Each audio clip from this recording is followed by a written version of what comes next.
Jawaharlal Nehru expressed the feelings of hundreds of millions of people in India and abroad. The light has gone out of our lives, and there is darkness everywhere. Our beloved leader, Bapu, as we called him, the father of the nation, is no more. The light has gone out, I said, and yet I was wrong. For the light that shone in this country was no ordinary light. 1,000 years later, that light will still be seen in the country, and the world will see it.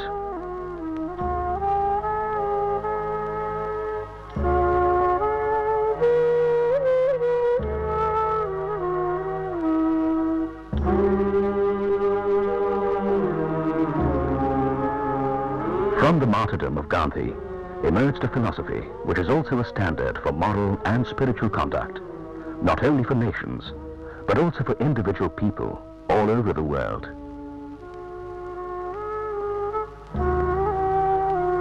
The UN lowers its flag in tribute. That we who sit here charged with the grave responsibility of maintaining peace among nations should pay tribute to this great Indian leader. His tragic death constitutes as grievous a loss to Pakistan as it is to India. He was the man who said that faith transcends reason, that God has his footstool where live the poorest and the loneliest and the lost. But our conviction that Gandhi has not lived and has not died in vain. We have lost our biggest man. If I may venture to say so, the world has lost its tallest man, judged by all moral standards. Albert Einstein said, "Generations to come, it may be, will scarce believe that such a one as this, ever in flesh and blood, walked upon this earth."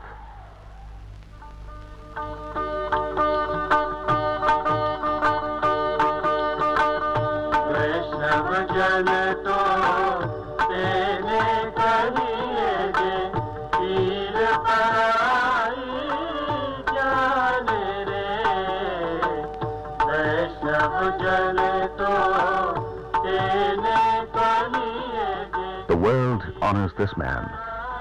We call him the Mahatma. But are we really honoring his memory, or merely converting his dynamic teachings into empty slogans? We continue to pay lip service to his ideas and betray them in daily life. We adulate him, but forget that part of his greatness lay in his simplicity and forthrightness.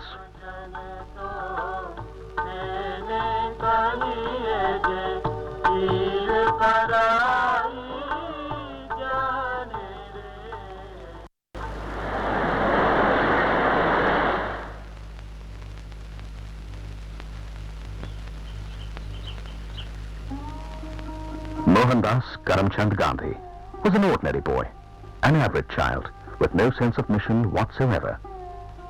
His grandfather and father were administrators attached to the Raja of Porbandar, a small state in western India on the shores of the Arabian Sea. The language of his childhood was Gujarati.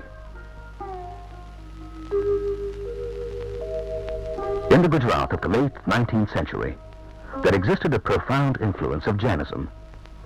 It was Mahavir who first spoke of the essence of non-violence, of not violating the harmony of nature.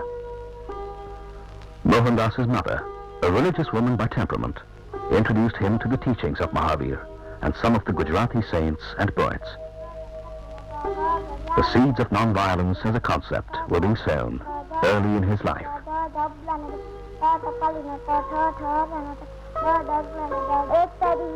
On finishing with the boredom of academic stuff, the young Mohandas decided to go to England to be a barrister.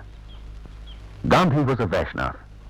He belonged to a class of people known as Vanyas, and they believed that going across the sea was a sin.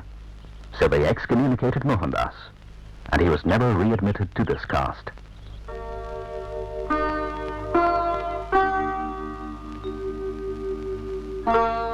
His mother makes him promise to remember to say his prayers, not to smoke or drink, and not to eat meat.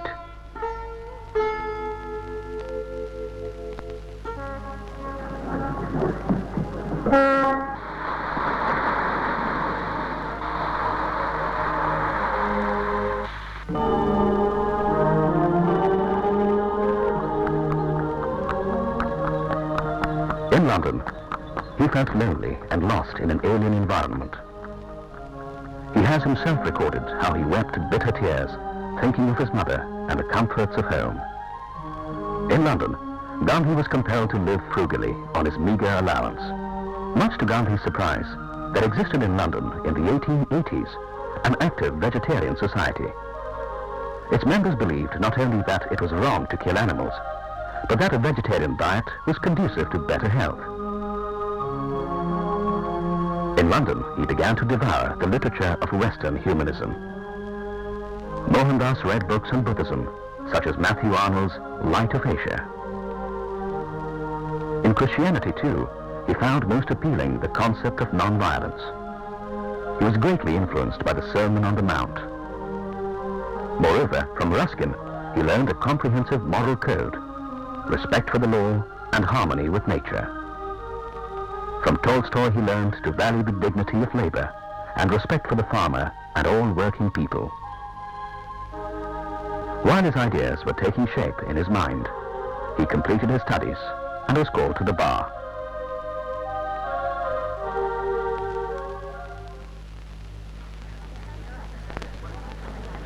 When he returned to India, Gandhi did not do too well as a lawyer, partly because he was hesitant in speaking in court, but mainly because he did not believe in litigation, when negotiation could solve a problem out of court. This characteristic persisted throughout his life. He was fortunate when he was invited to go to South Africa by a group of Muslim businessmen. One of the biggest physical, emotional, and moral shocks of his life occurred when he entered a first-class railway compartment. He had a reservation, but because some whites were to travel, he was thrown out. Even so, he did not hate white South Africans. He hated the system, and he decided to fight it. It was in South Africa that we see the beginnings of tolerance in Gandhi.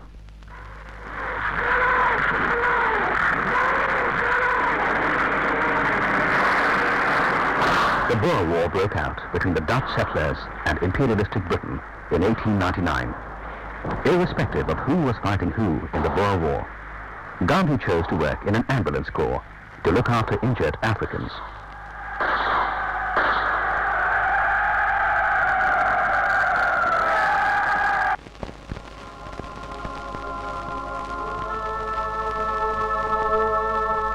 Not only injuries in war, social injustice of the worst kind was inflicted on non-whites.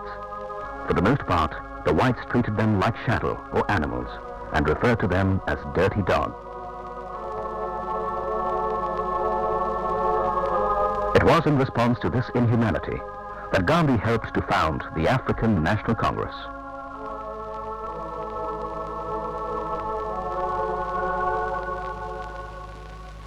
Apartheid was formally institutionalized in 1910, but in its most vicious form in 1948, when the ruling Nationalist Party assumed power. So from 1948 until now, we have the system known as apartheid in South Africa, and which, as you know, is a system of human administration in which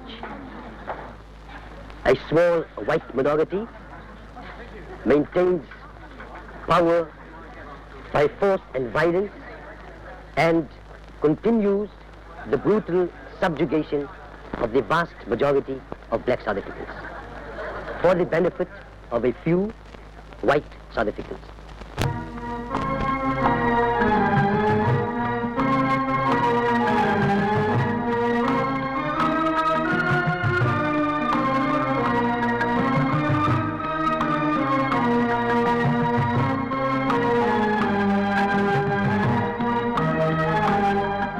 Gandhi, Nelson Mandela stands out as an honorable example of finding a way to liberate a people from oppression, want, and poverty.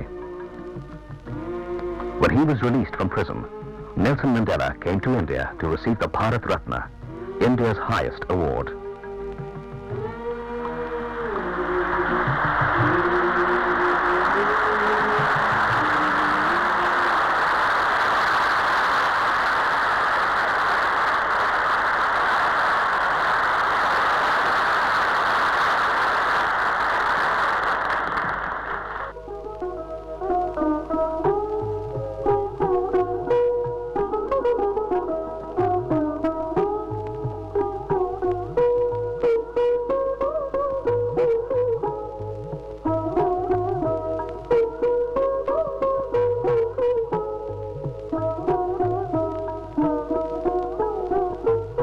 The Gandhian spirit of tolerance and reconciliation was evident after Nelson Mandela became the president of South Africa.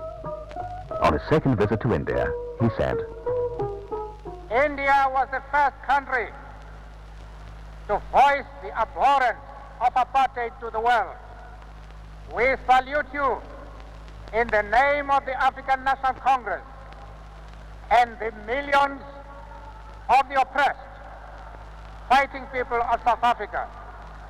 India's link with South Africa in respect of the liberation struggle thus goes back to the days of this great man, Mahatma Gandhi, whose 21 years stay in South Africa are looked upon by us as important years for humanity. With that historic background of our fraternal struggle, we are here to further cement fraternal commitment to continue till victory is achieved.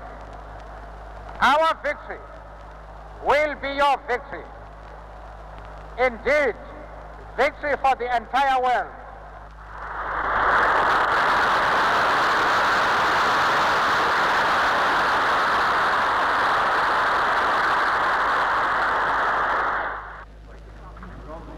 Gopal Krishna Gokhale, a Doyen of the freedom movement who had visited South Africa, had been so impressed by Gandhi's weapon of satyagraha that he invited him to return to India.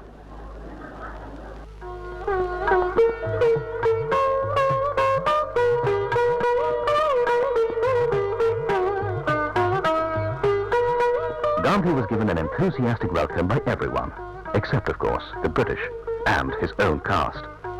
In the midst of celebration, Mohandas was still an outcast.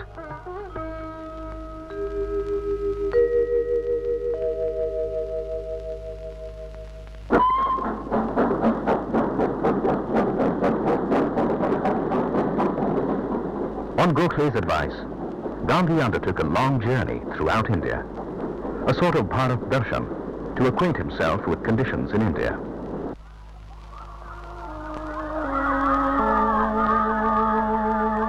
Gandhi noticed a great deal of political consciousness, but at the same time he saw that the average Indian was timid and submissive, that society was divided and superstitious, that the country was poor and exploited, and that the villagers were as neglected and desolate as before.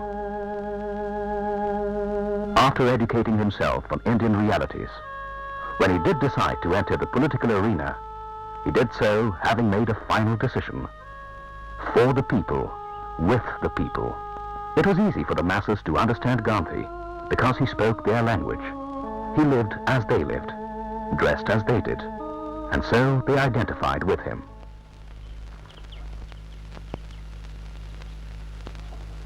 By Satya, he meant not only truth, but justice.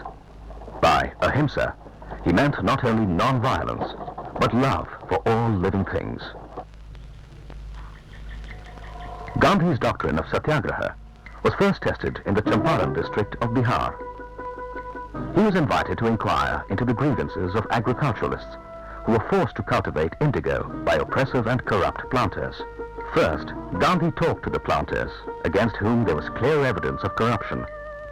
Once their confidence was won over, Gandhiji got their full cooperation